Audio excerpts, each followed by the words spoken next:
Some of us had to hoof it over from there, so we're just going to give everybody another 5-10 minutes. So please be at ease. Thank you.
Ladies and gentlemen, Dylan is going to be grabbing the sign-in sheet. If you did not get your name onto the sign-up sheet and you would like to speak to a bill, please make sure that you sign it. So, thank you. All right, ladies and gentlemen, we're going to go ahead and get started. This is the Juvenile Justice for the Georgia House of Representatives Committee meeting. I will now call the meeting to order. And first up is House Bill 64 by Representative Brian Prince. Representative Prince. Thank you, Madam Chairwoman. Committee members, House Bill 64, you should have a copy of that in front of you, hopefully. And I'm going from LC 4116904. Section 1 basically is entitled the Protecting the Military Child Act. Section 2 starts off with a couple of definitions. Active duty is the main one that I want you to sort of focus on. That means a full-time service member. Now, if you move over to page 2, starting at number 3, that's where the changes basically come in. And we talks about basically what it does is acts that if a child, if there's a subject, if a military child is subject of child abuse, that DFATS, when it's doing this regular investigation, one of the things they need to try to find out if that parent or guardian is an active duty military member.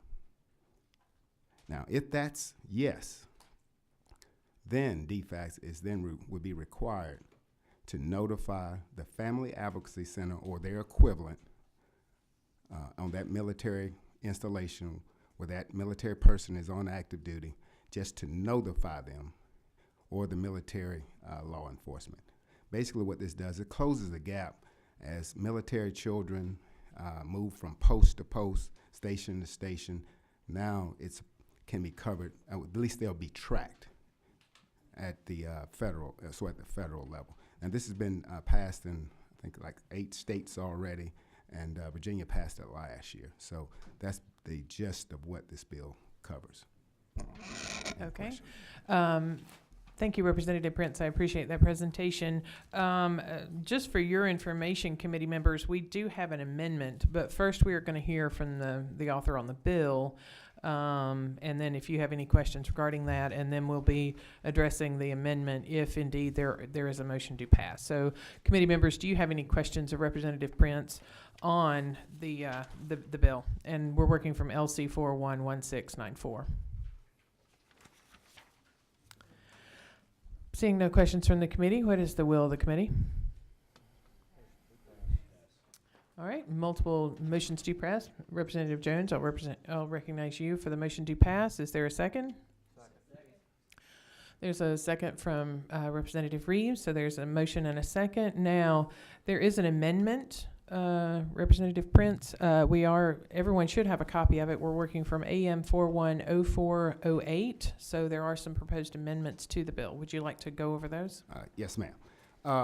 The amendment piece is basically just got some wise counsel just to clarify certain things in the bill. And in particular, it starts on about line 21 through 22. Basically, we try to define what a family advocacy program is, because it could differ from military, from service to service. From the Army may call it family advocacy. The Marines may call it family community connections or whatever. So just wanted to make sure we define that. Moving down to slides 31 and 32, and really through in a couple, line 36 and 46 and 47, basically we wanted to make sure that we took out the and or the or piece as far as reporting to the military law enforcement.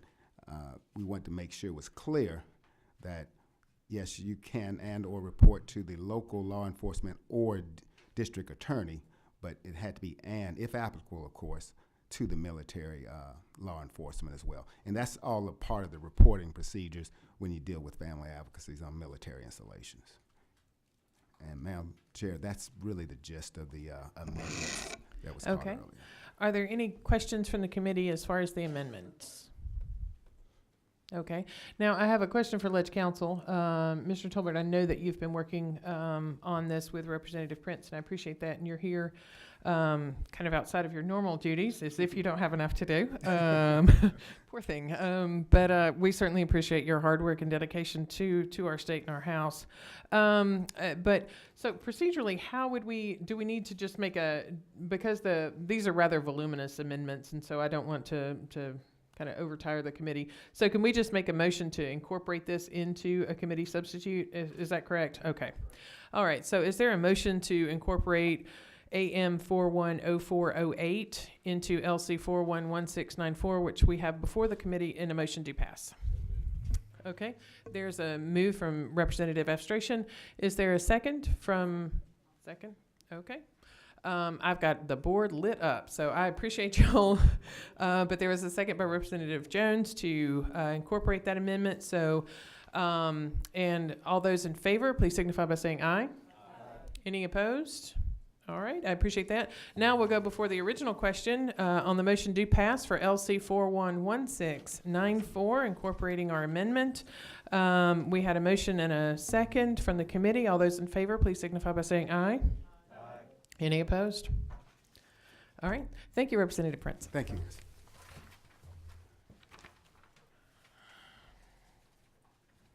And I apologize. Did anybody want to be heard on that bill? I apologize. No, nobody did. Okay, good. Sorry. There's a lot going on today, y'all folks. So I apologize for that. Okay, next up, we're just running down the list. We have House Bill 770, LC 480029 from Representative Efstration. Representative Efstration, I believe you're just going to present from there, so the floor is yours. Thank you, Madam Chair. If it's all right, I'll have Mr. King just sit here at the table. And there is a committee substitute. Forgive me, you might have said that, ending 0038S.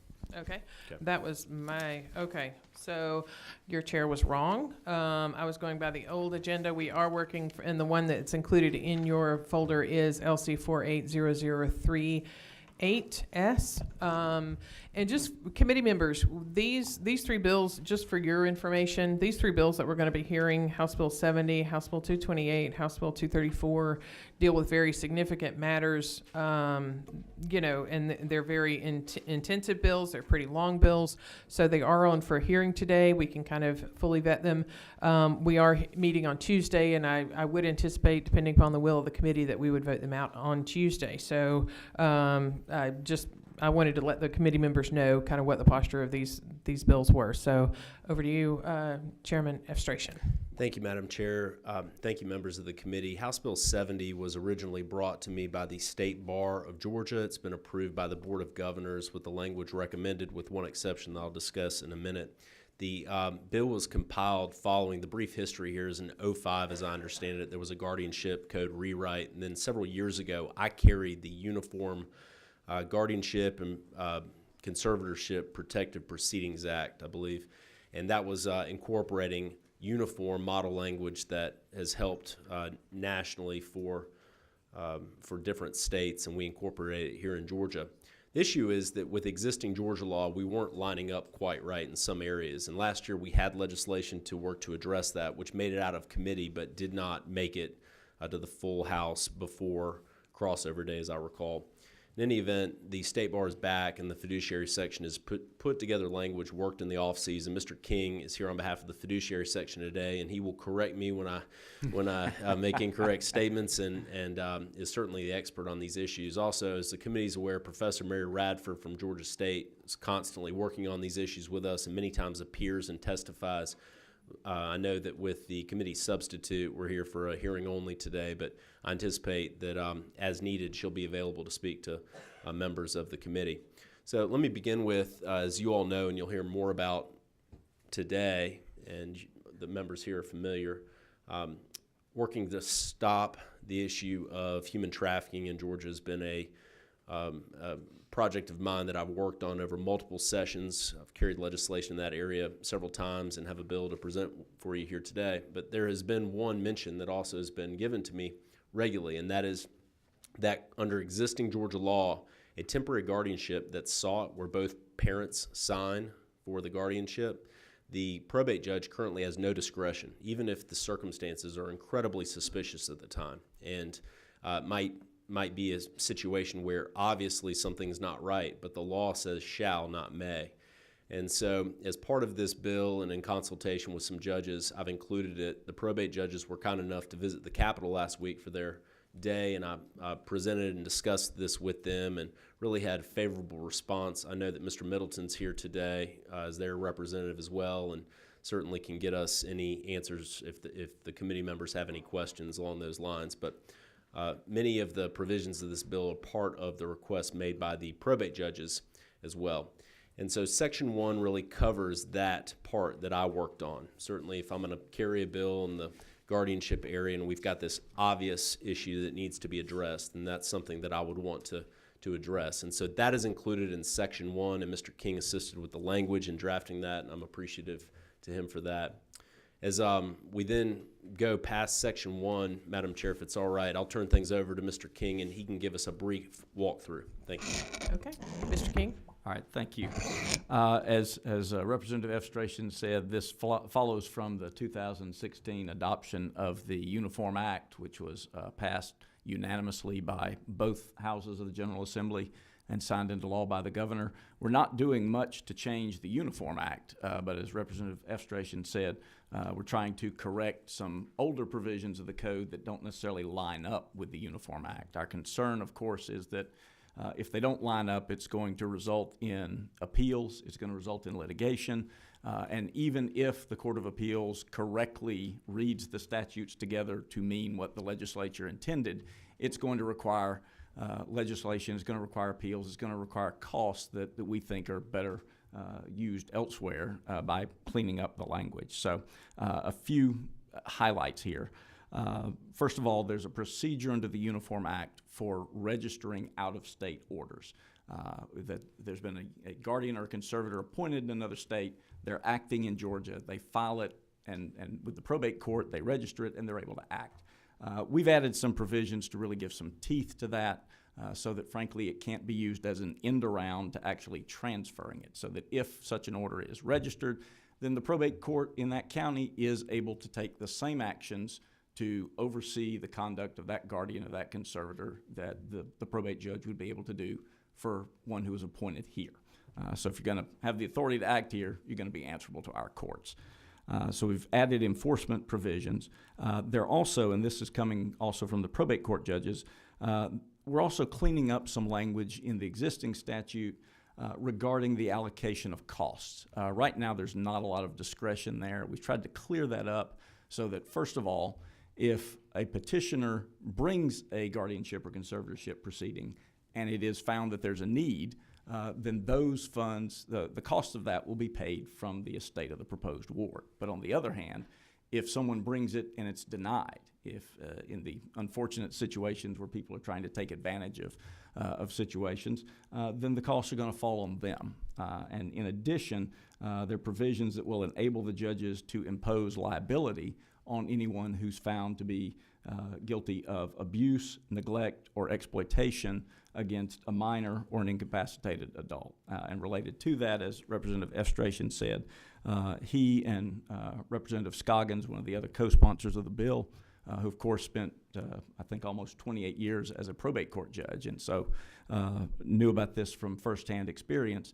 It is currently non-discretionary if there is a temporary guardianship petition filed. Of course, ordinarily, in most cases, anytime you're looking at a guardian or conservator, you're looking out for the best interest of the minor or the best interest of the ward. And this is a situation where, as the code now stands, if everyone's in agreement, if there's no objection, the judge not only can't make that determination, the judge can't even have a hearing to assess that. So this would allow a judge who looks at a petition and finds something a little suspicious to schedule a hearing to look at the best interest of the minor and then make that kind of determination the way they can in pretty much every other situation.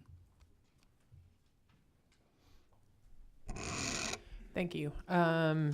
So, you know, you've kind of given us the broad brush kind of overview of the bill.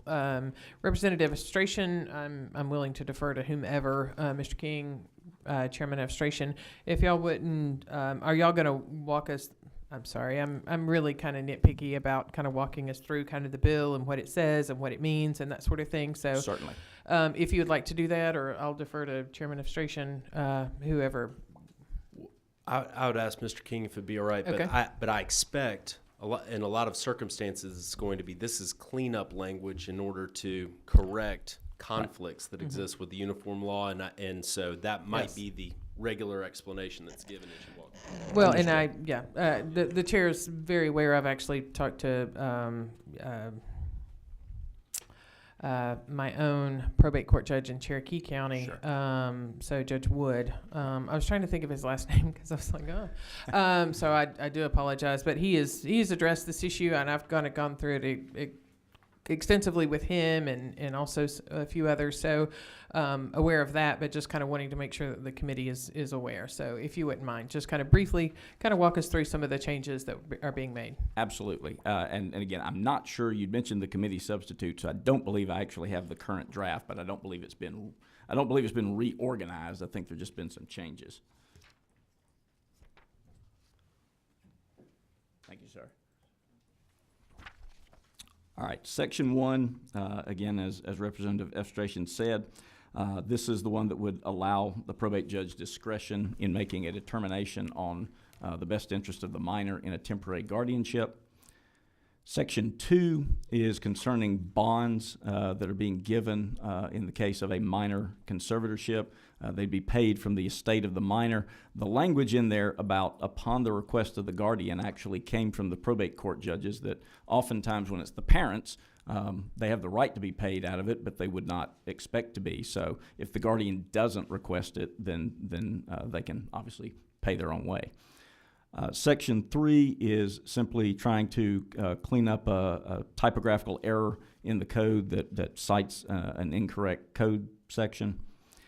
Section 4 is my fault. Last year, when the revised Uniform Act on digital assets was passed, we put in access to digital assets for for conservators on one part of Section 29.322, but there are two sections, so we're cleaning that up to make it match the other part of that code section. Section 5, again, follows along with Section 2, that if the guardian requests it, those bond premiums can be paid from the estate. Section 6 is cleanup language to address the fact that the Uniform Act is now in place and recognize that. Section 7 is the same thing, that acknowledges the changes made by the Uniform Act. Likewise, under Section 8, likewise under Section 9, this is sort of a cleanup, because what we previously had was an emergency guardian under the old code could be appointed for up to 60 days. Under the Uniform Act, a guardian in an emergency can be appointed for up to 90 days.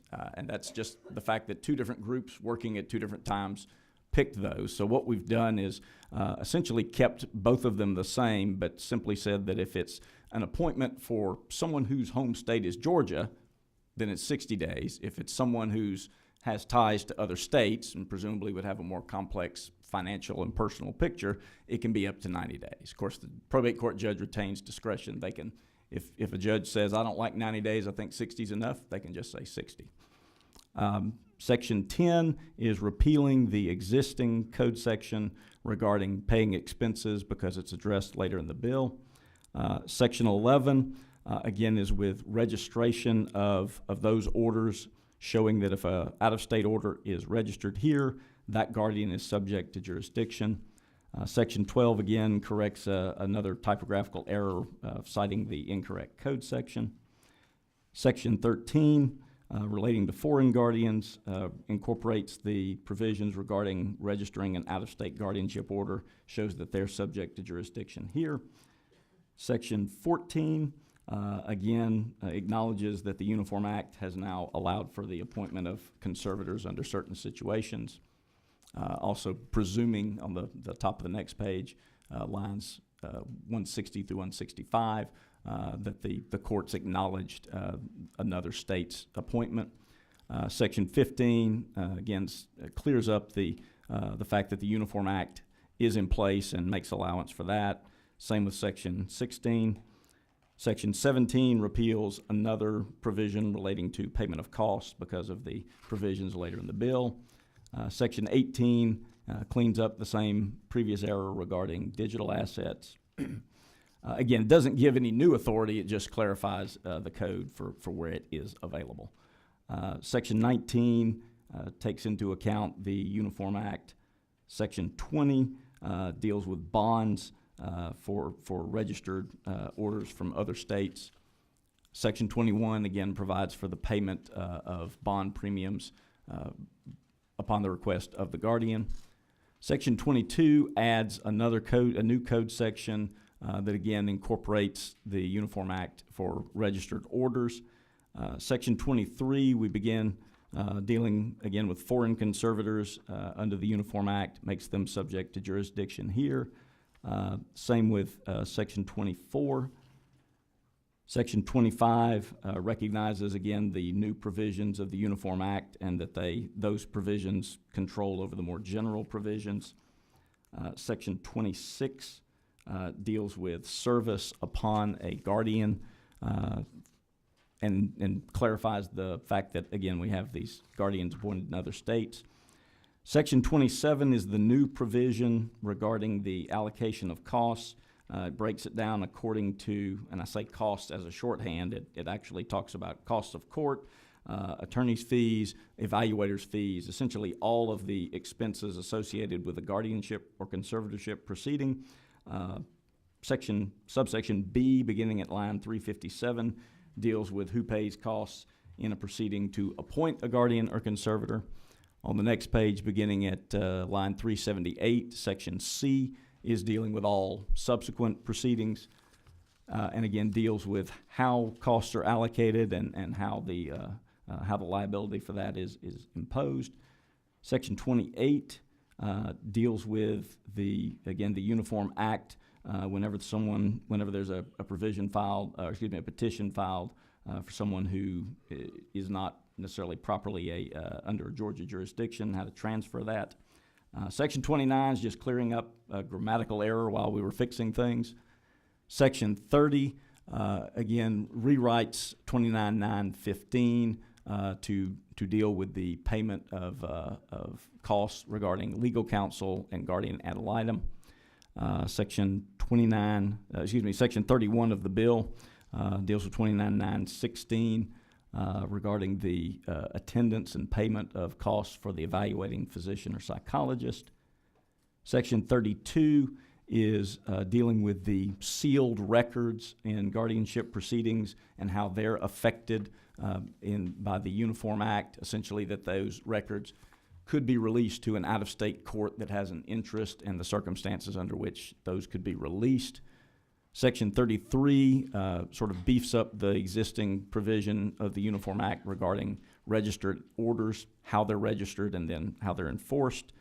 Section 34 does the same thing. One of them's for guardianships, the other's for conservatorships.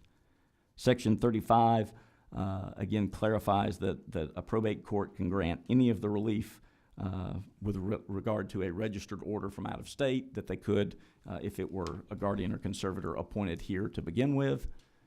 Section 36 clarifies the Uniform Enforcement of Foreign Judgments Act to distinguish between what we normally think of as a foreign judgment. You get a judgment against someone in Alabama, you find out they have property in Georgia, and you file it here to be able to move against that property. This is a little bit different. So sections 36, 37, 38 all deal with amendments to the Uniform Enforcement of Foreign Judgments Act to distinguish it from what we're doing in the probate context. Section 39 deals with the Title 15, the parts concerning the probate court, showing again that when we're talking about enforcing obedience to orders, that includes guardianship or conservatorship orders from another state that have been registered. Section 40, again, augments the ability of the probate court to act in those situations.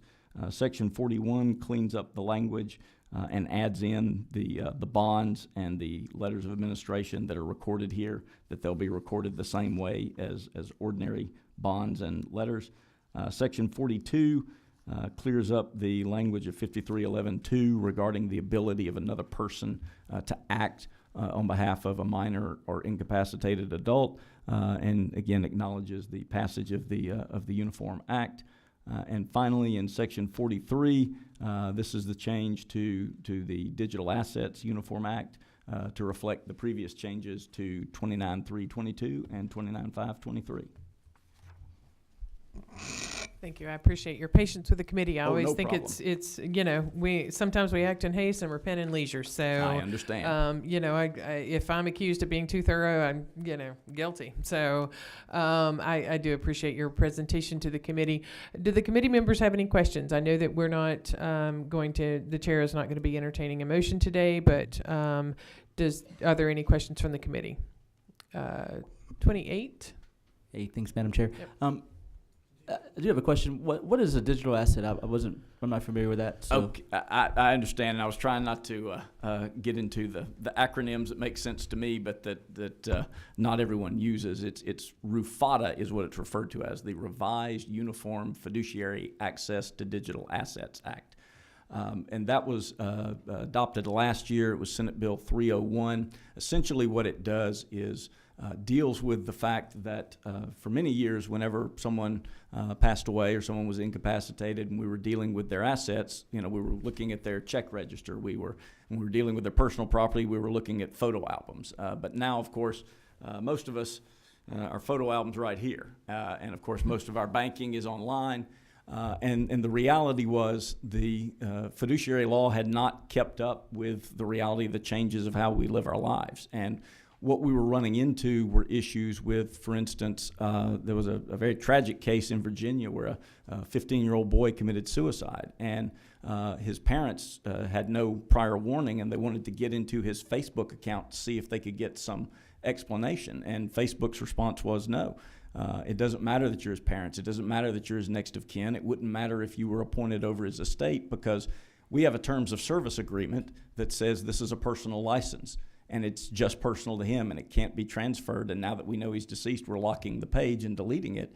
And of course, those terms of service agreements, for most people, you check a box and you click I accept, and you haven't actually read it. So what it's designed to do is to allow agents, conservators, executors, trustees to be able to get the same access to, for instance, electronic banking records that they'd be able to get to just a regular passbook account.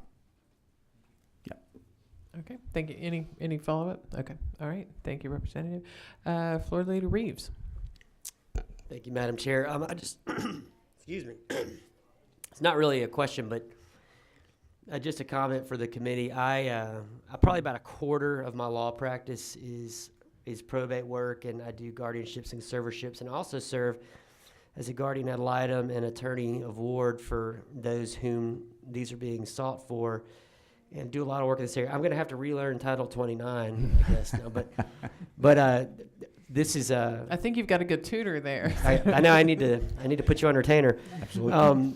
This is a really good modernization of this area, and this is really good. I want to thank Chairman Efstration, proving once again this year, never afraid to back away from some very technical and complicated issues, but I think that this is needed and timely, and thank you for your work on this. Thank you, sir. And we also appreciate Representative Efstration's willingness to do a lot of good work in this area. Thank you, Floor Leader Reeves. Any other questions or comments from the committee? Okay, hearing none. Thank you very much. I appreciate it. Appreciate your time.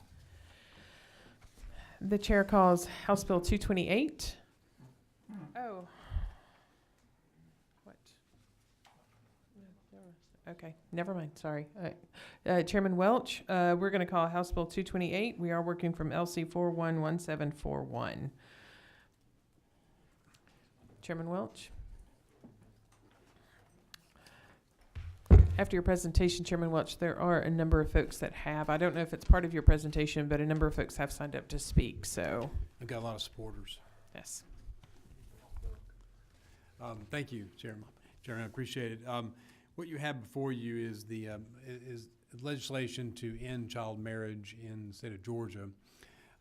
It doesn't go as to the full step of ending it altogether, but I'll walk you through the legislation. You do have a fact sheet for you that gives you a summary of the bill. It should be on your desk. It looks like this. It says vote yes on HB 288.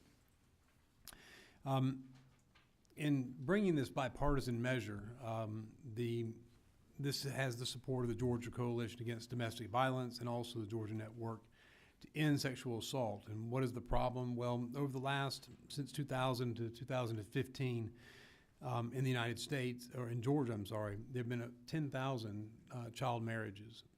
Those are children that are marrying under the age of 18. Georgia currently allows for child marriage from 16, 17, and then of course 18 they can marry on, individuals can marry on their own. Under the current law, all that's required is that for a 16-year-old to have the consent of their parents. And this really isn't checked through any proceeding other than a submission of an affidavit to the probate judge. This opens up the opportunity for individuals in abusive relationships and exploitive relationships to marry a young girl or alternatively a boy and have that marital relationship and the exploitive relationship sanctified by a license. So the solution here is to shift away from the age of 16 and move that age to 17. The measure also provides more stringent review by the juvenile courts as to the validity of a petition for emancipation for the purpose of marriage. And I want to be clear about that. This doesn't alter the emancipation process for any other reason, but it only provides additional standards for the court to review when a person is seeking emancipation for the purpose of marriage.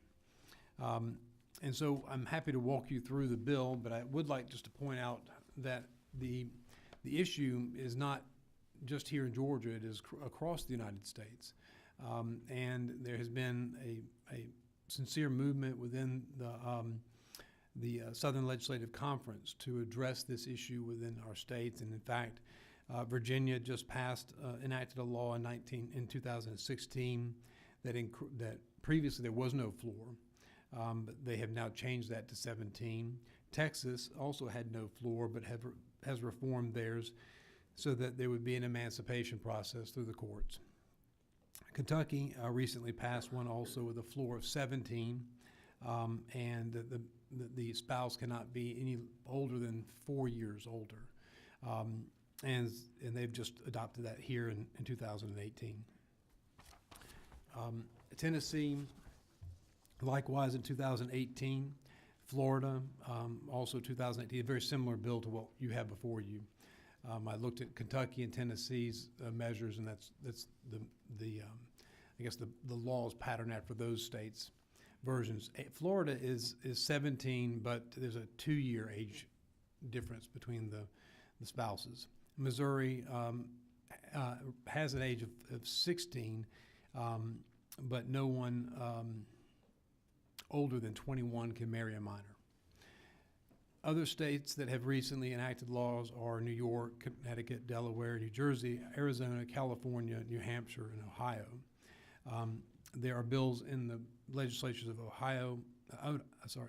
Idaho and Maine, and then there are also legislations for a no exception, 18 or older, in Hawaii, Maryland, Massachusetts, Oregon, Pennsylvania, South Carolina, Utah, and Washington.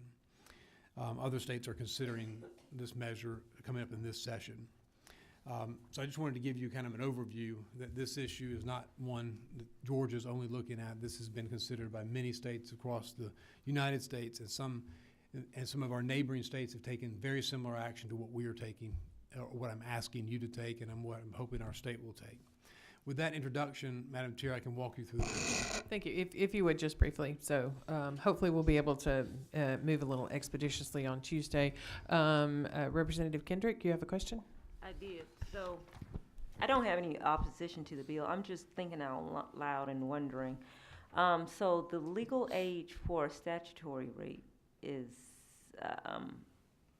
for statutory rape is 16, correct, or 17? Do you know what the? I think it is 16. Okay. I'm just wondering if there has been any conversations around possibly raising that age, because I know statutory rape is obviously strict liability, and this is dealing with something a little bit differently. But if we're trying to protect children in general, it seems like that might be a conversation to be had. Again, I know it doesn't have anything to do particularly directly with this bill, and I support this, but just wondered if you've had conversations about that issue sort of on the side. I have not, but I will point out that the bill does contemplate that if the marriage is intended to cover up a statutory rape, that is grounds for denial. In fact, the court is precluded from granting the emancipation if that is somehow the basis for what is being sought. But no, I have not gotten into that issue. And so if I could walk through the bill with you very quickly. Section 1, -1, this deals with the overall ability to contract for marriage. And you'll see at line 36 the change from 16 to 17.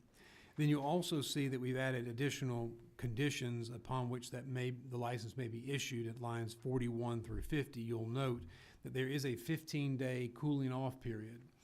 So given that this is Valentine's Day and people can be passionate and in love, we understand that, and we appreciate that, and we respect that. But under these circumstances, we do have a 15-day cooling off period. We also preclude the marriage between a 17-year-old under this law. If it became law, we would preclude the marriage if the spouse was older than 4 years old in separation. Then you move on to the next section. The next section deals with premarital education. We already require premarital education in the state of Georgia. This recodifies that language, but it adds some additional provisions to it. If you'll look, you'll see the language is already struck through on page 3 of your bill. At line 78, you'll see the language all struck through there. It is essentially rewritten above at section A, which is on page 2 at line 55. I'll note for you the difference. The difference in this is that specifically with respect to a clergy member, you'll look at lines 70. The clergy member shall also be a professional counselor, social worker, or marriage and family therapist as licensed. So that is not in current law, but that would be a change to ensure that the clergy are also licensed in the state of Georgia as an approved counselor. The certificate would need to be completed, of course, before marriage. It's 6 hours. That's already in current law. Then if you look down at section D at the bottom page at line 94, then if either person applying for marriage is the age of 17 of age, then there's no fee charged. The certificate is still required, but I'll point out to you that under this circumstances, the counseling will be given to the spouses separately, not together, which is intended to avoid coercion and provide, frankly, an opportunity for a spouse who may be a victim an opportunity to speak. So that I wanted to point that out to you. In addition, at lines 102, that subparagraph 4 there goes into additional information that should be provided during this counseling process, and you'll see there information not limited to high divorce rates, the increased rate of non-completion of education, greater likelihood of poverty, medical and mental health problems, must be provided in a fact sheet that will be prepared by the Department of Health. And let's think about this for just a moment. We're talking about a sophomore in high school currently can marry.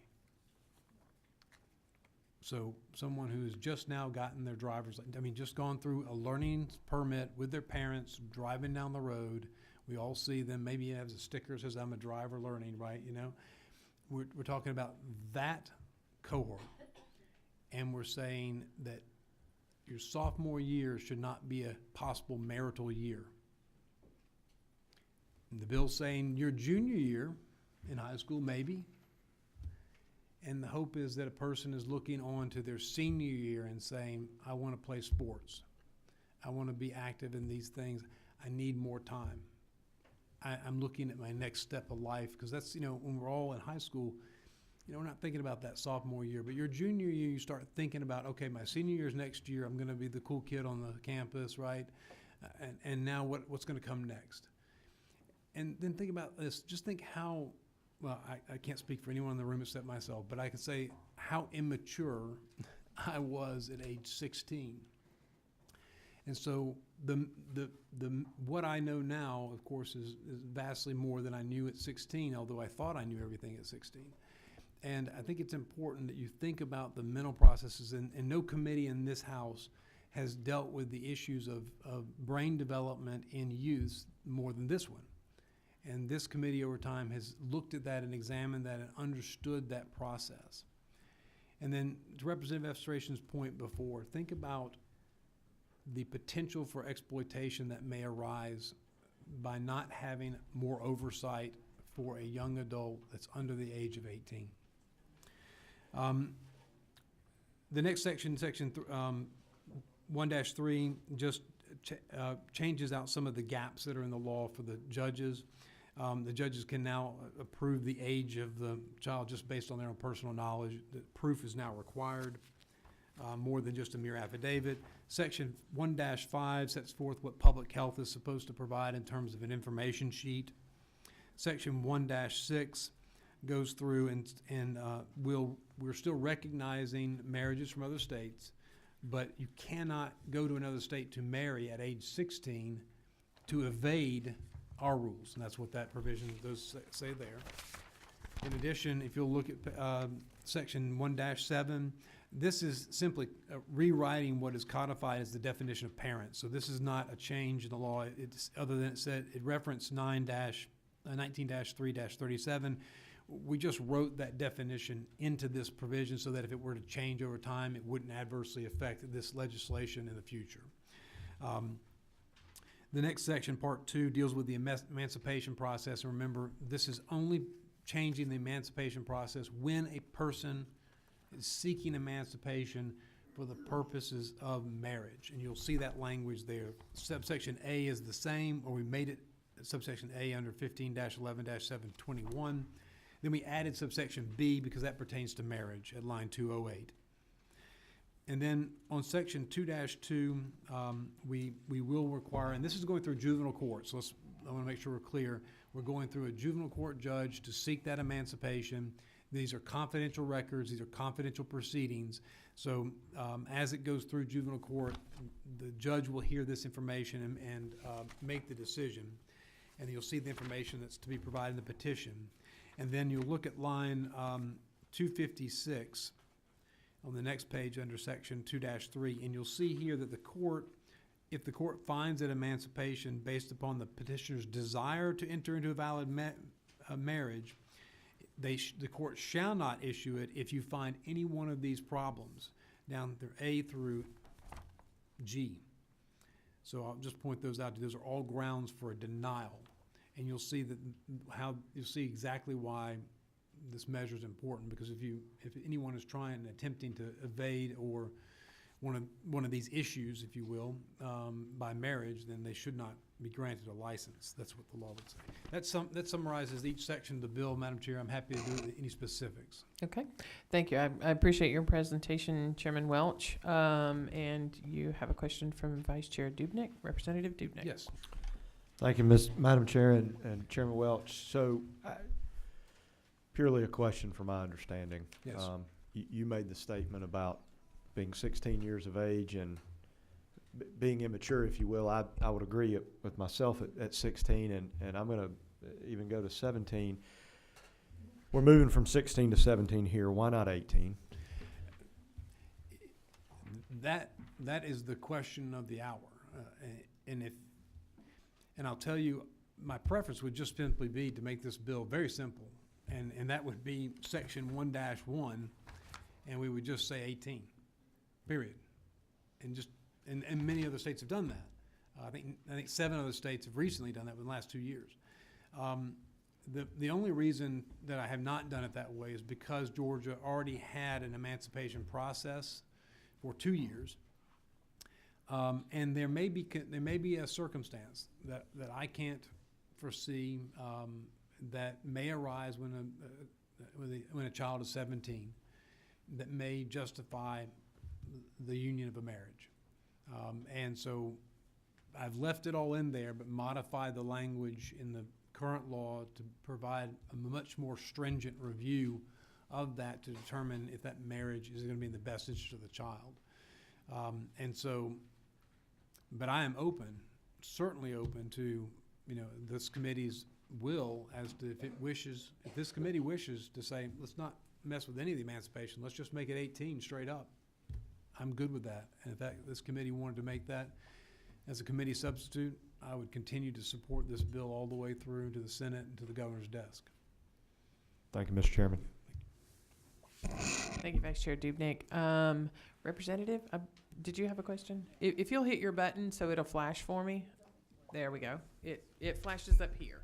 So, I'm sorry and now you're live. Okay. So, thank you, Representative. I apologize. Thank you, Madam Chair. I have two questions. First, I am for the bill. But two questions came up. Was there any conversation about culture? I've worked with families in the past who came, first-generation families, where it's their culture to get married younger. And they wound up going to jail for what they believed was a marriage of a young child. So was that conversation ever? No, I haven't had that conversation, and it's not a lack of willingness to have the conversation. I'm very open to having that conversation. And if we do that, I mean, currently, if there's an attempt to marry below 16, that's illegal. It's not permitted in the state. So we're dealing with just that 2-year window. And I think that goes to sort of my point. Moving it to 17 allows for more maturity and more independence and less of the tragic consequences of a marriage that fails because it's too young, too immature at the time. The results of loss of education, loss of employment opportunities, pregnancies, and also the loss of income that may result from that are serious implications for the union of the marriage going forward. And so if we're here to promote families and we're promoting the success of families and we're promoting the success of young women to have opportunities that might be precluded if they're in a marital relationship, especially one that's exploitive or abusive, then I think this measure goes to accomplish those broader policy goals. It is not my intent to impinge upon a cultural norm, but it is my intention to think more long term about the overall health and well-being of our young females in this state. I have two, and this is on my mind, and as a dad, I want them to stay unmarried as long as possible. Yes. Yes. I have one No too. sending them to a convent, Chairman Welch. So maybe a little bit biased in this bill, but I don't think there's a good answer or fix to the whole cultural issue. I was just wondering. My second question is about the certificate that you have to get for Yes. premarital. What if the person is an atheist and broke? I'm sorry? What if the person is an atheist and has no money? So if you're 17, all right, that's a good question. So the bill contemplates that. If you'll look at line 94 and 95, you'll see that if either person is applying underage, they're seeking the emancipation process, then they do not have to pay the fee for the marriage license. So we would not require that. And then secondarily, the individuals that can provide the counseling, the premarital counseling, includes a counselor, a social worker, a family therapist, a psychiatrist, or a psychologist. So you don't have to go to clergy. I was just... Yeah, but all those people have to get paid. Right, but there wouldn't be a charge for that. Oh, okay. So that's for the issuance of the license. I really can't speak to the private contemplation. But it is it could be a point of an issue, and the bill does not contemplate some kind of subsidy for those counseling procedures. Thank you, Representative. Thank you, Chairman Welch. Chairman Administration. Thank you, Madam Chair. Chairman Welch, thank you for your presentation. My question is on the data side. Do you have numbers as far as how many 16-year-olds and 17-year-olds? I see on the handout here 10,000 children from 2000 to 2015.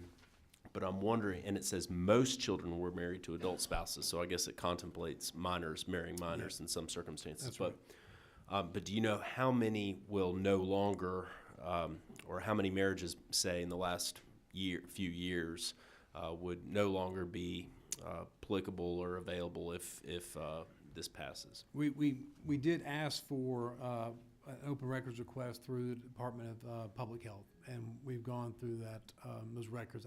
I don't have those numbers in front of me, and we can try to discern them. I mean, this is literally voluminous data that you have to sort through because they're taking in all the marriage licenses. So I will try to get you an answer to that. My understanding from the team that was researching these numbers is that the number was small. So the impacts were going to be relatively small in the state, but the exact number I can't say. May I ask a follow-up? Sure. So if it's small, to Vice Chair Dubnik's question about if it were to, say, be 18, which would very much shorten the bill, is the potential there then that the number of individuals impacted would also be very small? It would be. I mean, it's 10,000 children over the course of 15 years is not insignificant. But so let me give you a definition of what small is. Let me give you an actual number because it could be 500. And it might have decreased in recent years. Could have. It might be on the downslope. It might be on the downslope. Yes. Okay. But as we think about that, and to the question, since this is hearing only, and as you think about it over the weekend, and we come back to this, just ask your question. Ask yourself. Even if it's 500, even if it's 1,000, should we be considering the long-term impacts on welfare, on medical, on the Medicare that is provided, on the assistance, public assistance that might be needed for marriages that fail, and for the children that may result from those marriages? Those long-term impacts are impacts that we all have to carry as a society. All we're asking is that the spouse, the two the couple wait till 18 and wait for good reason, because there's a lot of maturation that happens between 16, 17, and 18. And then also see what doors open up for those two individuals that they may travel through together, but they also may not. Thank you. Administrative Floor Lady Reeves. Sorry. You just call me Representative Reeves. Kind of piggybacking off of that, I haven't spent time thinking about this until now, but kind of my initial reaction was similar to Representative Dubnik. And, in talking about this issue of 17 versus 18, where would the source, I think 18 makes sense. Where would the source of pushback be on going from instead of to 17 to 18? What would be the, I don't want to recommend anything right now without understanding what you've done behind the scenes and worked on this, but where would the pushback come from with 18? And has it been voiced to you in talking with folks about this that 18 makes more sense than 17? Yes,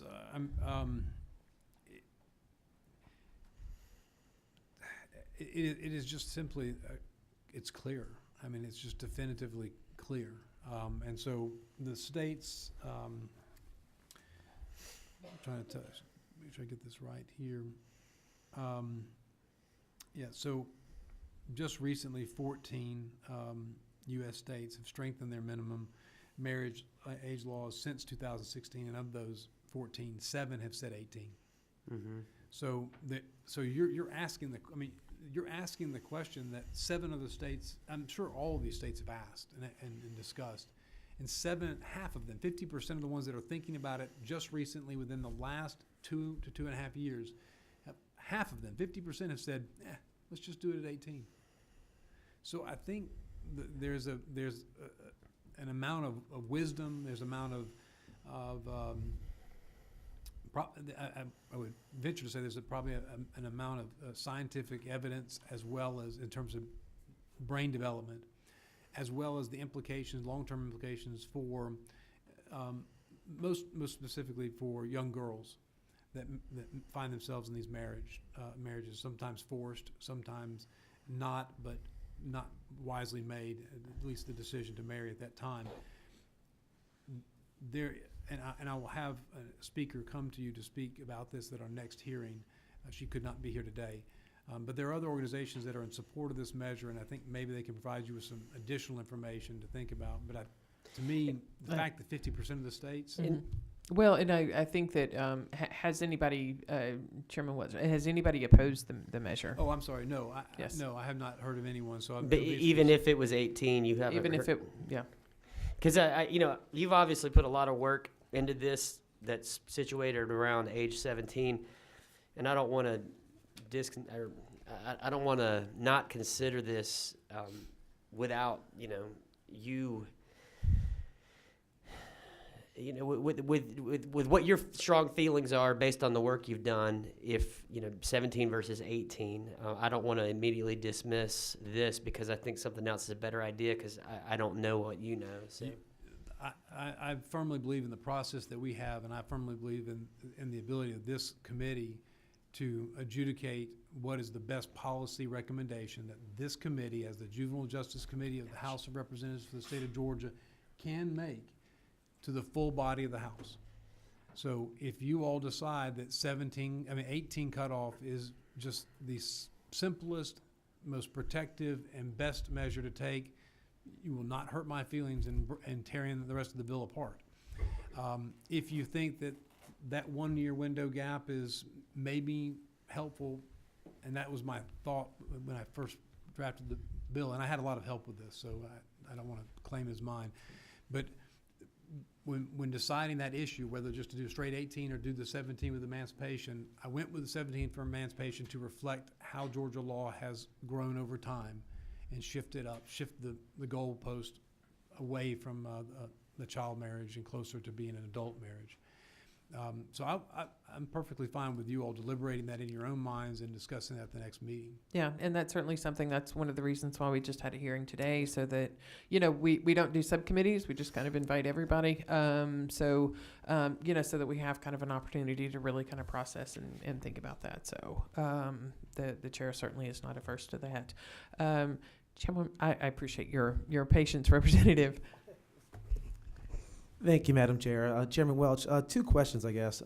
Yes, sir. On section 1.1-3, I guess currently a judge can look at an applicant and see that they're 35, 40, or whatever. Does that? Yeah. So I don't know how often this happens, but is it possible that you could have 40-year-olds, 50-year-olds who did not have any documentation that will not be able to get married now? Is that what would happen here, or they just have to find documentation of some sort? They would provide, and you'll see there's a whole list of things that can be presented, from birth certificates all the way to citizenship papers. Correct, but in the past, I guess current law, if they Yes. don't have those, so it must have taken that into consideration. Now we have to say you have to have those documents of That some is sort. correct. Okay. And that is because we're putting that 4 year, now we're mandating that the maximum differential is 4 years. So in order to know that, you have to know the age of the spouse definitively. Okay. And the second piece, thank you, is as far as the 17, 18, the 18-year-old, it makes complete sense, especially being a father of a daughter and son, both. In a situation where you have 2 students who graduate from high school at the age of 17, pregnancy happens, parent says, you have to get married, and they go to another state to get married. What is the prosecution? What would happen to that child? Those because you're going to another state to avoid the law. If we raise it to 18 and said you had to be 18, what would happen to those that broke the law and did that? I don't think that anything, I'm not aware of anything that criminal that results from that. The state would not recognize the license. So, Okay. so if they came back in, if they went to another state for that purpose, and I hate to, to be so brutal to Alabama with this, but if they went to Alabama, and I don't know if what their age is, minimum age is, but if they went to Alabama, got married, and said they could at age 17 to avoid all these circumstances, or just they did it as it is under current law now in Georgia, and they went to Alabama to seek that marriage, and then tried to come back in, the state is precluded from recognizing that as a valid marriage for person of marriage in Georgia, so the license wouldn't be recognized. But as far as any other implications, I don't know. I think the implications from that would be more socioeconomic relative Gotcha. to the license and what, insurance and those kinds of questions. And so it would postpone them, and they would essentially probably need to get remarried after they turn 18. Okay, thank you. Thank you, Chairman Welch. Are there any other questions from the committee? Well, committee members, you have that's your Juvenile Justice Committee homework, is to review this, kind of think about that, and we will certainly we'll welcome Chairman Welch and some others back. I do know Helen Robinson wanted to speak on the measure. Everybody that needs to address the committee is behind that pole, and so it's always like, where's Ellen? So I do apologize. So Ms. Robinson from the YWCA, you would like to address the committee on this bill? Thank you, Madam Chair, and I'll be very brief. We appreciate you hearing this bill today, and we support House Bill 228. As has already been stated, our greatest concern is, of course, with older men marrying teenage girls and basically using the institution of marriage to cover up what is exploitation. And unfortunately, that does happen in our state as it does in others as well. So we think that this bill would provide a very important protection to our teenage girls to make sure that they can be safe, complete their education, have the economic opportunity that they all deserve. And I would say, as you continue to have your conversations about the age that you want to set it at, that if you leave 17 in the bill, that we really think it's very important to have that 4 years older limit. And that's the way it was done in a few states, including Florida, Kentucky, and Tennessee, and to have a judge verify that so that we can be doubly certain that we don't have significantly older men who are using marriage to exploit teen girls. And that's it. Thank you. Okay. Hold on just one moment. Members of the committee, do you have any questions for Ms. Robinson? Okay. All right. Thank you so much. I appreciate it.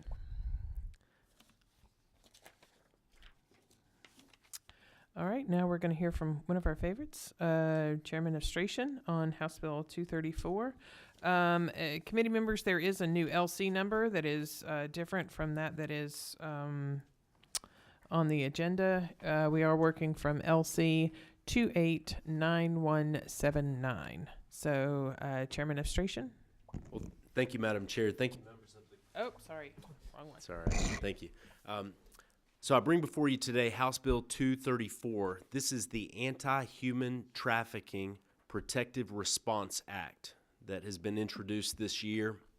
I'm very proud of this legislation, which attempts to address in a comprehensive manner the issue of human trafficking in the state of Georgia, and it does so in several key areas. First of all, it puts Georgia law in line with federal law in an important way so that we can now, we have greater consistency. It gives law enforcement the tools necessary to investigate and prosecute not only traffickers, but those who enable trafficking or benefit from these criminal operations. And then finally, it, in a landmark manner, recognizes that victims need trauma-informed rehabilitation. They do not need to be treated like criminals when they're rescued and discovered. So I'm very proud of this bill. Had an opportunity to work with many advocates who are in this room, who I know will be speaking to you further in the process. I want to thank you, Madam Chair, for your leadership on this issue, and also thank the governor's floor leader, Representative Reeves, for his great support and hard work on this issue. There have been many meetings and a lot of time that's gone into this legislation. So just the brief walkthrough here. First of all, in section 1.2, what we've done here is, and I appreciate support and cooperation with DFACS, who I see Mr. Jones here, and I know will be ready and willing to testify if needed. But what we've done is, the problem that currently exists is if children are identified in a human trafficking bust, sometimes well-meaning law enforcement will result to charging those kids with the offense of prostitution because they don't know of any other way to get them treatment. And then that creates the trauma associated with a juvenile delinquency proceeding, as well as being cast as a defendant. And that's detrimental to the child. And so in great partnership here with DFACS, we identified from the juvenile code rewrite a few years ago, there's an emergency treatment that's available in circumstances where DFACS can actually take custody of a child for a limited period of time before getting before a juvenile court judge for a dependency hearing. And so that's what's included in 1.2. And when they're specific, it will now be specific that if the child is a victim of trafficking for labor or sexual servitude under the trafficking statute, then it would be applicable. Similarly, if you don't mind, I'll jump to 1.4 members. But this would also be in circumstances 1511-133 is if it's similar treatment if the child is identified in his or her home, which does happen on rare occasions, but sometimes that's there. Section 1.3, you'll note, provides for the language that the child is to receive trauma-informed victim services. And this is as certified by CJCC, who's present today, and really emphasizes here in the code that these kids should be receiving treatment. And very proud of the availability of treatment and also the important component of education so that law enforcement knows that this is available and they don't feel like they don't have a choice. They need to charge the child with a delinquency. I am going to periodically interrupt Yeah, you, please. Chair of Stration, as committee members have questions, just so that we can kind of have clarifications with that specific section. And I will ignore you, Floor Leader Reeves, since you turned that off. When he's done. Okay. Whenever you, that will be fine. But committee members, if you do have questions as we move forward through specific sections of this bill, please feel free to, just ring in, and whenever he finishes his presentation on that specific section, then you can ask your question. Chair Silcox, you had a question. Thank you, Madam Chair. I was just curious on these available victim services organization. Is that available statewide, or is that going to be a problem to meet that need, or what do we have an advocate here that could speak to that? We do have I'm sorry to interrupt. The chair of the CJCC is here, former representative Jay Neal. He is present and he is shaking his head, nodding in affirmation that great, those services are available. So that's great. I know they're available here. I didn't know elsewhere in the state. Thank you. Appreciate that, Chair Silcox. Representative Reeves. No, Okay. I'm sorry. All right. Just trying to Okay. Okay. All right, section 1.5, we've worked quite a bit in the human trafficking statute over the past few years. I was discussing this with Ms. Travis ahead of time. And what we've done here is we've moved 3 really up into 2. So you'll see solicits and patronizes up under 2. And then the new 3 would be benefits financially or by receiving anything of value from the sexual servitude of another. And the objective here is to mirror federal language that allows for greater consistency and also, as I understand it, is an important component in funding and investigative components. And so that's why this is so important. Then we have frankly, a very confusing sentencing statute that's currently in place. And so what we've attempted to do here is to really clean this up and make it very straightforward. And that's pretty easy to do, actually, because there is existing sentencing language for labor servitude. And so all we're doing is we're just adding or sexual servitude. All right.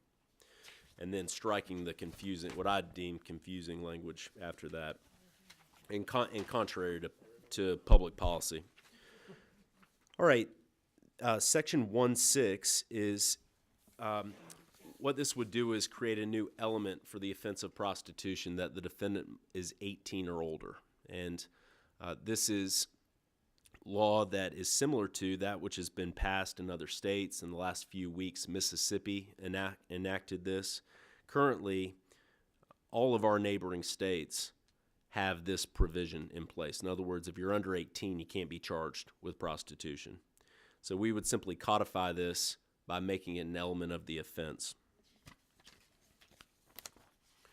And there are multiple other states that also, a minor cannot be arrested for prostitution in Alabama, California, Connecticut, Florida, Illinois, Indiana, Kentucky, Minnesota, Mississippi, Montana, Nebraska, New Hampshire, North Carolina, North Dakota, Rhode Island, South Carolina, Tennessee, Vermont, Washington, D.C., and West Virginia. So all of our surrounding states, that's the case. All right. And then under the sentencing provisions, there also was inconsistency, in my view, with the treatment of victims of these heinous crimes that were between the age of 16 and 18, and a different tiered sentencing. And what we've simply done here is simplified that by making it 18. If the victim's under the age of 18, then the penalty proceeding or the penalty provided under 2 would be appropriate in 1.7.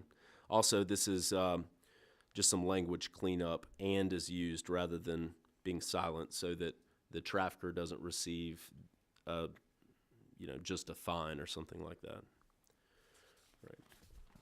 All right, 1.8, there is an existing criminal offense called pandering by compulsion. It's not something that's frequently charged or that most prosecutors are that familiar with, or criminal lawyers are that familiar with, but out of an abundance of caution and concern for a lenity issue, it would be removed from the code here.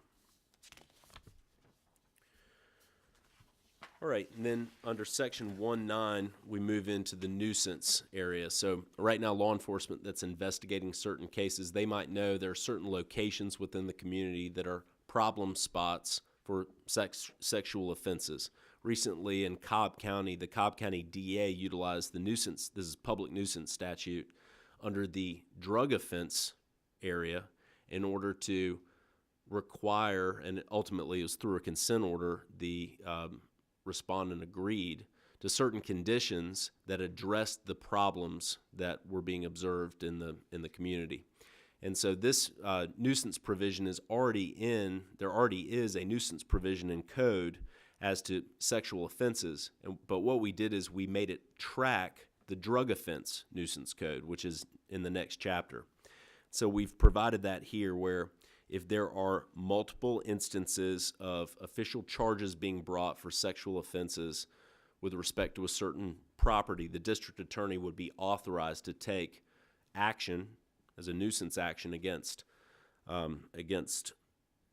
the cause of the problem. But what we didn't want to do, and one of the major reasons for the committee substitute today, would be disincentivize the owner of the property from reporting crimes. And so it's provided in here that that's a defense, that if the proprietor of the business or the hotel reports the issues, then that's a good thing. That is not going to be used against the owner of the property ultimately.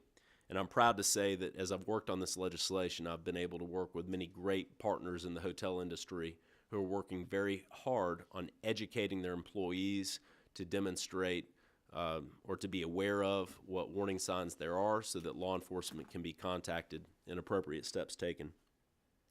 And then in section 110, it's similar in the nuisance area, but this is with respect to the drug offenses, which was the means by which the DA in Cobb County at the time did this. First of all, accusations or formally charged cases just makes it clear you don't actually have to have an indictment, which prosecutors know most are formally charged by accusation. And that is that's a legal term is the intent here. It's not just an accusation. It's actually a formal document filed in a criminal case. And then also the same defense language. And then finally, the remaining sections deal with removing pandering by compulsion and all the citations to that. Madam Chair, I'm very proud of the teamwork and great effort that's been put forward on this. I know that there's going to be a public announcement tomorrow at 1 o'clock in the south wing of the Capitol concerning all the different partners that we've had working on the Anti-Human Trafficking Protective Response Act of 2019. And all legislators are welcome to attend and participate. And I know, Madam Chair, you're co-hosting that tomorrow. But we believe that we have a bill here that not only addresses the criminal penalty and the criminal sentencing as to traffickers, but also works to address some of the root causes and problems that we have, and that is those who often are benefiting from the trafficking or are enabling it to occur, the nuisance issues that might exist in the community, and then also, critically, providing for immediate treatment and rehabilitation for these victims that are identified so that they receive the help that they need and they're not treated like criminals. Thank you. Thank you.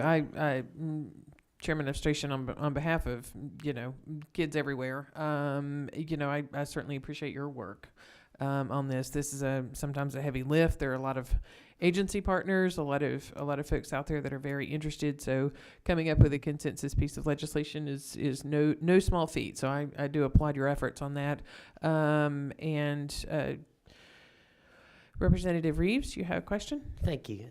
Thank you, Madam Chair.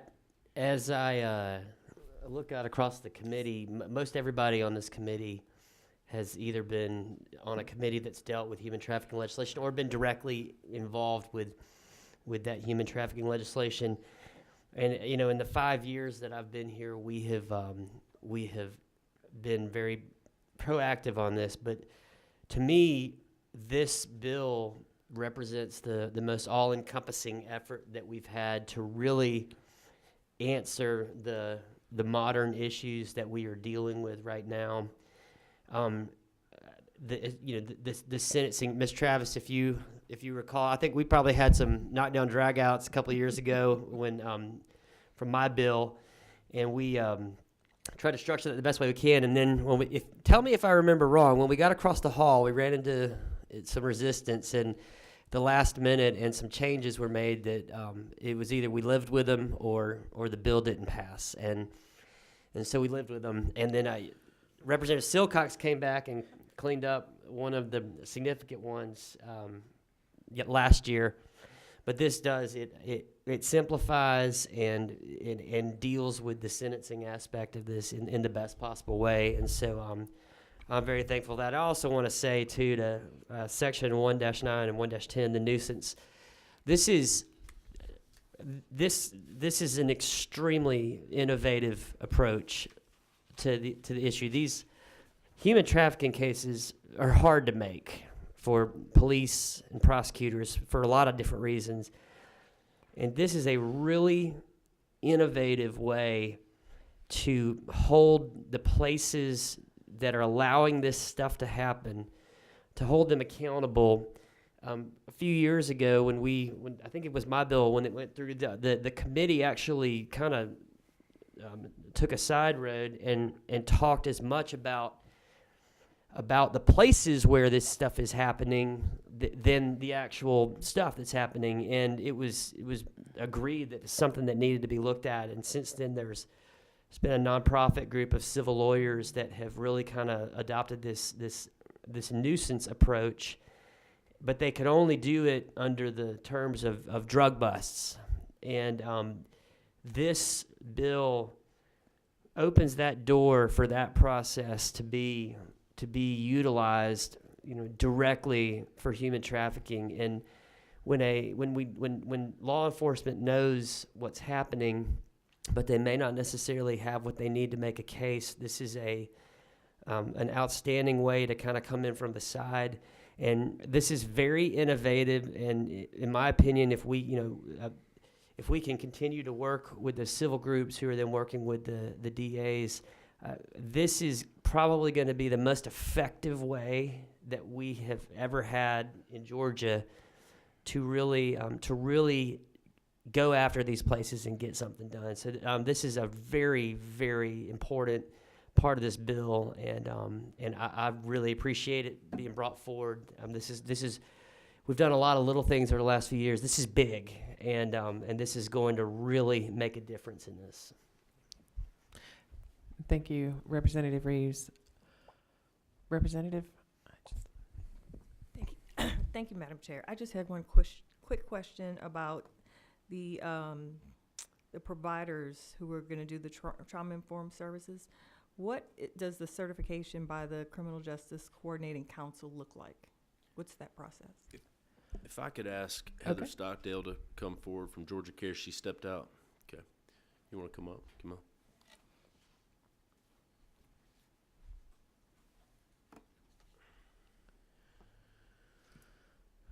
Welcome to Juvenile Justice. Just introduce yourself to the committee, please. Pamela Zulfagari from Street Grace. I'm their Vice President of Policy. Prior to this, I was the Attorney General's Human Trafficking Prosecutor and then Fulton County's Human Trafficking Prosecutor. The CJCC has always taken a lead on this issue of trafficking. We've worked with them in a broad capacity, multidisciplinary capacity, to really work on a certification system for what an company, what an organization has to do. They have to be trauma informed, victim centered, and in this case, they're going to be providing statewide services. They have really made themselves the experts. They know the service organizations because they oversee a lot of our grants and our VOCA grants that fund so many of our services, but they also house the human trafficking task force, the statewide human task force, where all of the experts get together and inform. And that's something they've worked very closely with Georgia Cares. Georgia Cares is a nonprofit that was birthed out of the Governor's Office of Children and Families that serves all of our, that oversees the coordination of services for all of our human trafficking victims statewide. They've been a very close partner with us in drafting this legislation, and they work very, very closely with CJCC, which from the governmental standpoint really oversees that and makes sure we've got the right people working with this very vulnerable population. So is it a in-person class that come to visit? No, Is it a year-long process? Is it expensive?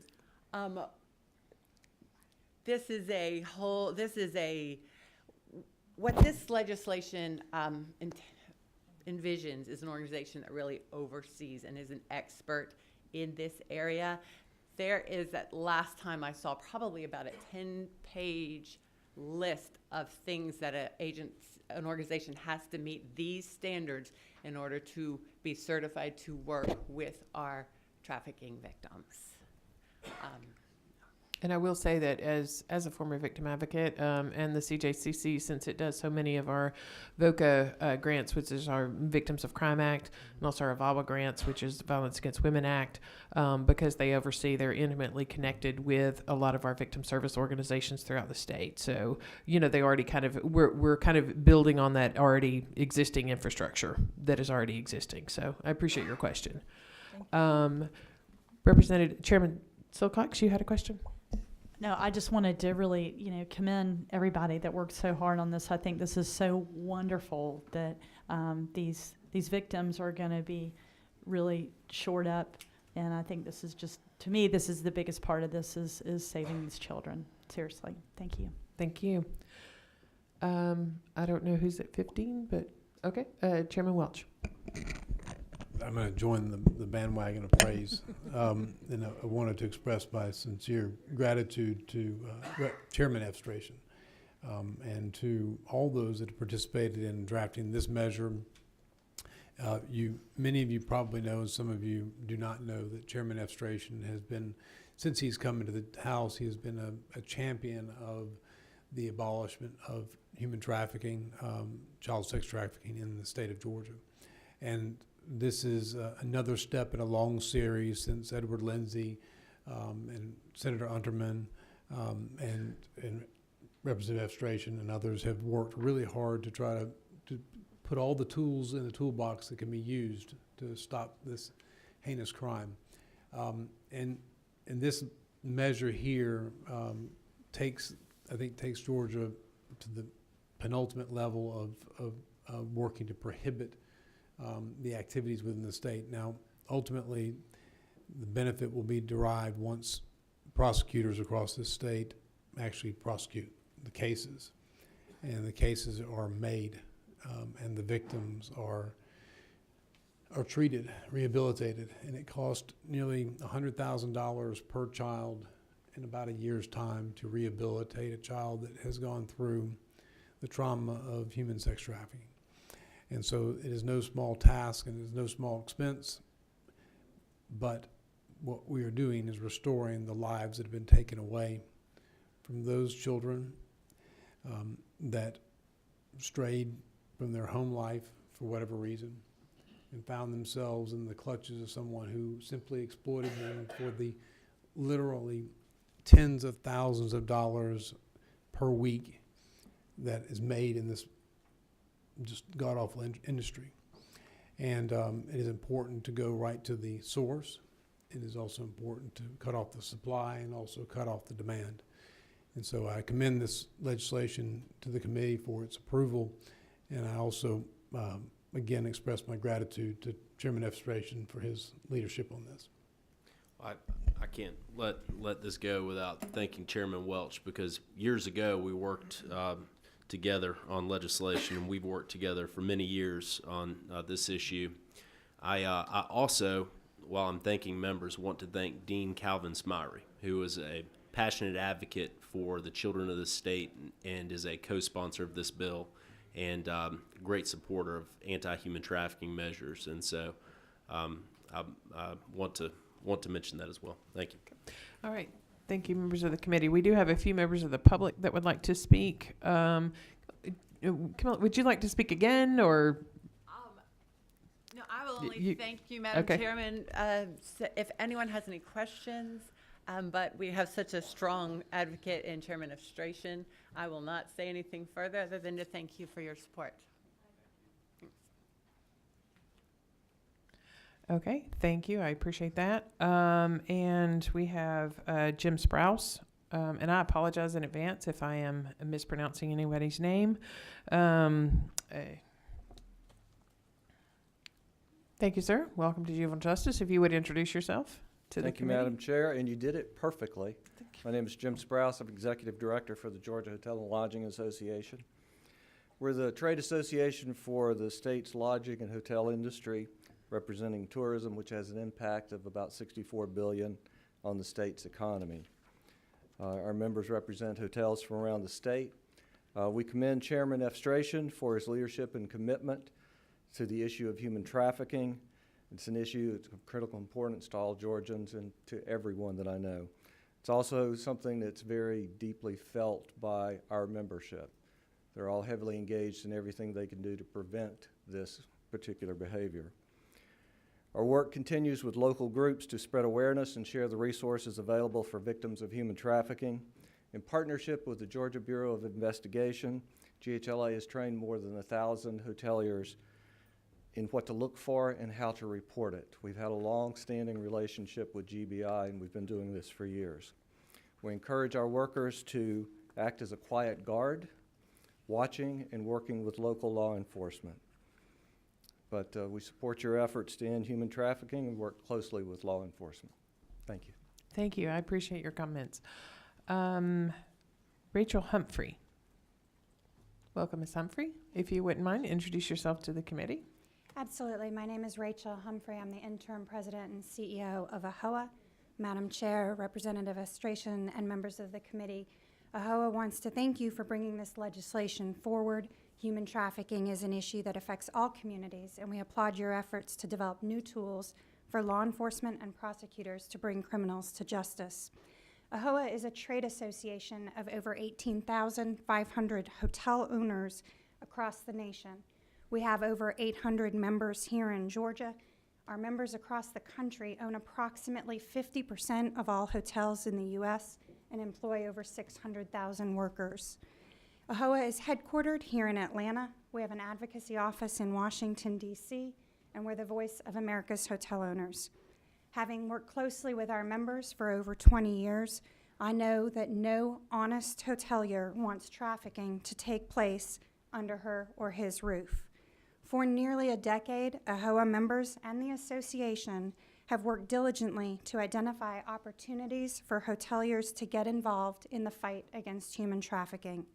Traffickers seek the anonymity of hotel rooms to exploit their victims because of the inherent privacy that hotels afford to their guests. Hoteliers and industry leaders have joined together and partnered with law enforcement agencies and advocacy groups to fight back. Education and awareness are two key components to fighting human trafficking. That's why AHOA has partnered with the United States Department of Homeland Security and the Blue Campaign to provide a hospitality toolkit to all hoteliers and their employees.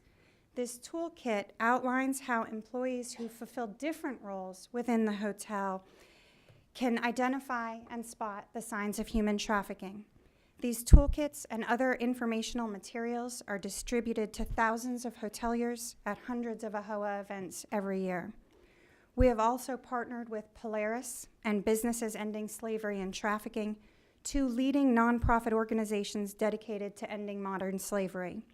Working with these associations, we have created 2 free digital, online, on-demand training programs which educate hoteliers and their staffs how to respond to potential trafficking situations. These programs provide certifications in human trafficking prevention, and they're available in English and in Spanish to all employees.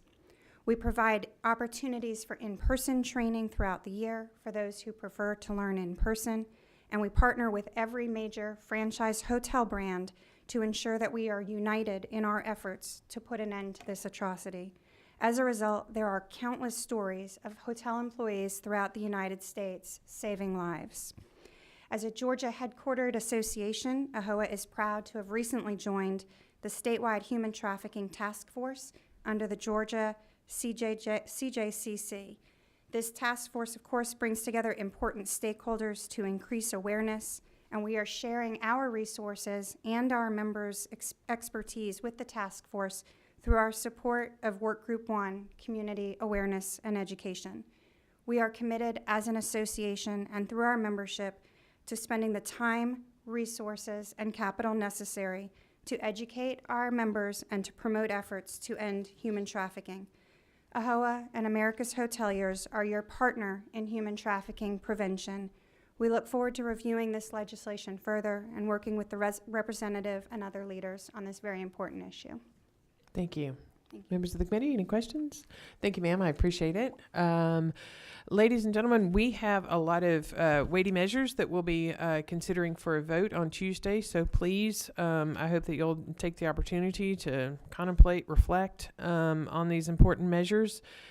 We will meet, like I said, on Tuesday, and please reach out to me if you have any specific questions or concerns.